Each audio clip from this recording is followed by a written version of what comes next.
Bismillahirrahmanirrahim. Assalamualaikum warahmatullahi wabarakatuh.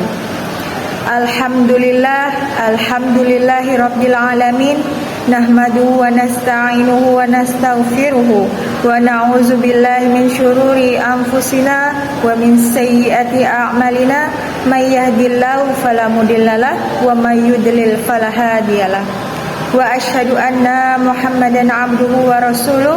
Allahumma shalli wa sallim wa barik ala sayyidina Muhammadin wa ala alihi wa sahbihi wa sallim ajma'in. Amma ba'du. Hadirin sekalian yang dirahmati Allah Subhanahu wa taala, marilah kita panjatkan puji dan syukur atas kehadirat Allah Subhanahu wa taala, karena dengan berkah, rahmat dan hidayahnya sehingga kita dapat berkumpul pada majelis ini dalam keadaan sehat walafiat. Amin Allahumma amin. Tidak lupa juga semoga salawat dan salam selalu tercurahkan kepada Nabi besar kita, Nabi Muhammad sallallahu alaihi wasallam. Hadirin sekalian yang dirahmati Allah Subhanahu wa taala. Nah, kali ini saya akan membuka dengan satu kisah yang terjadi pada zaman Nabi Muhammad SAW. Ada seorang sahabat Rasulullah SAW yang terkenal taat. Beliau pengusaha yang kaya raya. Beliau mempunyai kafilah dagang yang sangat besar. Beliau mempunyai ternak yang banyak. Siapakah itu? Ada yang tahu? Beliau merupakan Abdurrahman bin Auf. Nah, ada suatu kisah pada saat beliau sedang makan jamuan, kemudian beliau teringat dengan sahabatnya yang telah meninggal terlebih dahulu, di mana di akhir hidup sahabatnya yaitu Mus'ab bin Umair hanya mendapatkan sedikit saja kain kafan untuk menutupi seluruh tubuhnya. Dan Abdurrahman bin Auf segera mengintrospeksi dirinya, bagaimanakah dengan aku kelak? Aku sekarang telah diberikan Allah kebahagiaan dan kenikmatan di dunia. Tidak satupun kekurangan yang aku dapatkan selama di dunia. Apakah Allah menyegerakan di dunia untukku? Dan apakah aku akan mendapatkan kebahagiaan kelak di akhirat? Nah, dari kisah tersebut, hadis riwayat Bukhari dan Muslim, dapat kita ambil pelajaran bahwasanya teman-teman, kita ini siapa? Kita tidaklah kaya seperti Abdurrahman bin Auf. Akan tapi kita di sini masih banyak yang lalai untuk mengingat Allah Subhanahu wa taala dan menabung bekal di akhirat, seperti melaksanakan sholat, berlomba-lomba dalam kebaikan. Nah, hadirin sekalian yang dirahmati Allah Subhanahu wa taala, saat ini kita hidup di zaman yang penuh dengan distraksi, di mana orang-orang mendefinisikan kata bahagia hanya kecil sekali.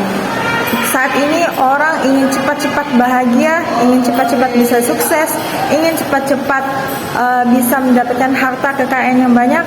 Akan tapi kata bahagia sendiri masih sangat dikecilkan oleh sebagian orang. Orang-orang hanya menganggap bahwasanya mereka bahagia pada saat mereka mendapatkan kesenangan duniawi saja. Seperti misalnya mereka bahagia pada saat mereka mendapatkan motor impian. Mereka senang pada saat mereka mendapatkan mobil sport. Mereka bahagia ketika mereka mendapatkan pasangan yang ganteng dan cantik. Nah, akan tapi semua itu tidaklah salah teman-teman. Akan tapi hal tersebut dapat sangat membuat kita lalai dari mengingat Allah Subhanahu wa taala. Nah, boleh kita sukses, akan tapi jangan lupa sholat. Boleh kita bahagia, asalkan jangan lupa sujud. Dan itulah yang menjadi masalah pada generasi saat ini. Mereka hanya mementingkan untuk kebahagiaan dirinya, akan tapi mereka lupa akan kebahagiaan yang sesungguhnya, yaitu menyiapkan bekal untuk di akhirat. Karena dunia bersifat sementara dan akhirat ialah kekal abadi. Nah, sebagaimana dalam firman Allah dalam Quran surah Hud ayat 15 yang berisikan bahwasannya, dan apabila sebagian orang menginginkan kebahagiaan, maka akan aku berikan kebahagiaan untuknya, dan mereka tidak sedikit pun mendapatkan kekurangan di dunia. Tapi mereka itu tidak akan mendapatkan bagian apapun sepeser pun di akhirat. Nah, dari firman Allah tersebut dapat kita ambil pengajaran bahwasannya ada loh orang yang hanya memikirkan ingin mendapatkan kebahagiaan di dunia. Kemudian Allah berikan mereka jabatan, Allah memberikan mereka harta, Allah memberikan mereka kemudian Allah memberikan mereka kebahagiaan di duniawi. Akan tapi mereka tidak menggunakan itu untuk mendekatkan diri kepada Allah, untuk beribadah kepada Allah, dan itu semua tidak ada nilainya di sisi Allah, dan mereka tidak akan mendapatkan sepeser pun kebahagiaan di akhirat. Nah, jadi teman-teman sekalian, ada 4 poin yang ingin saya sampaikan. Ingatlah bahwasanya dunia hanyalah sementara, sebagaimana dalam firman Allah dalam Quran surah Al-Hadid ayat 20 yang berisikan sesungguhnya dunia ini hanyalah permainan dan senda gurau. Banyak anak-anak remaja yang misalnya main game sepanjang hari, kemudian lalai untuk sholat. Kemudian banyak juga para karyawan yang sibuk untuk bekerja dan mengambil jatah lembur, dan dia menyepelekan sholat, kemudian dia akan mengkodok sholat. Padahal itu tidaklah cerdas ya teman-teman.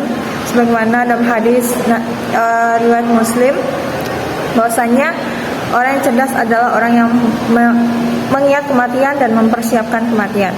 Nah, kemudian poin yang kedua, ingatlah kebahagiaan tidak menjamin ketenangan jiwa. Nah, kenapa demikian? Karena hanya dengan mengingat Allah lah hati akan menjadi tenang. Quran surah Ar-Ra'd ayat 28. Banyak tuh artis-artis yang depresi, ingin bunuh diri, padahal dia bergelimangan harta. Kemudian banyak para remaja yang stres, anxiety, putus cinta. Kenapa? Karena mereka jauh dari Allah. Padahal mereka itu berasal dari keluarga yang kaya raya. Nah, kemudian yang ketiga, Islam tidak melarang kita untuk bahagia, kan, tapi Islam mengajarkan kita untuk yang namanya menjaga keseimbangan. Nah, misalnya pada saat kita dalam firman Allah Quran surah Al-Qasas ayat 77, dan carilah apa yang Allah berikan kebahagiaan kepadamu di dunia, kan, tapi jangan lupakan bagianmu di akhirat. Nah, banyak loh para remaja yang masih aktif ikut tahfiz, akan tapi dia aktif juga untuk mengikuti organisasi. Banyak orang-orang yang menutup aurat, kan, tapi dia tetap mengikuti tren berpakaian terkini. Jadi kesimpulannya, ketaatan bisa berbarengan dengan tren. Nah, kemudian yang keempat terakhir, ingatlah bahwa akhirat itu tempat kembali kita yang pasti, dan sesungguhnya setiap yang bernyawa itu pasti akan merasakan kematian. Quran surah Ali Imran ayat 185. Nah, banyak tuh diantara kita yang melihat orang-orang yang sedang bekerja kemudian dicabut nyawanya, mati mendadak. Nah, banyak juga diantara kita orang-orang yang sedang sholat, akan tapi dia dengan tiba-tiba dicabut nyawanya. Nah, jadi dari yang dua tersebut mana yang lebih baik? Nah, jadi kesimpulannya teman-teman, Islam tidak melarang kita untuk bahagia, kan, tapi Islam mengajarkan kita untuk menjaga keseimbangan. Boleh sukses tapi jangan lupa sholat, boleh bahagia tapi jangan lupa untuk sujud. Karena sejatinya kita harus memikirkan bagaimana kita kembali kepada Allah dengan wajah tersenyum, dan kita bisa menggapai ridho Allah Subhanahu wa taala. Nah, akhir kata saya akhiri. Assalamualaikum warahmatullahi wabarakatuh.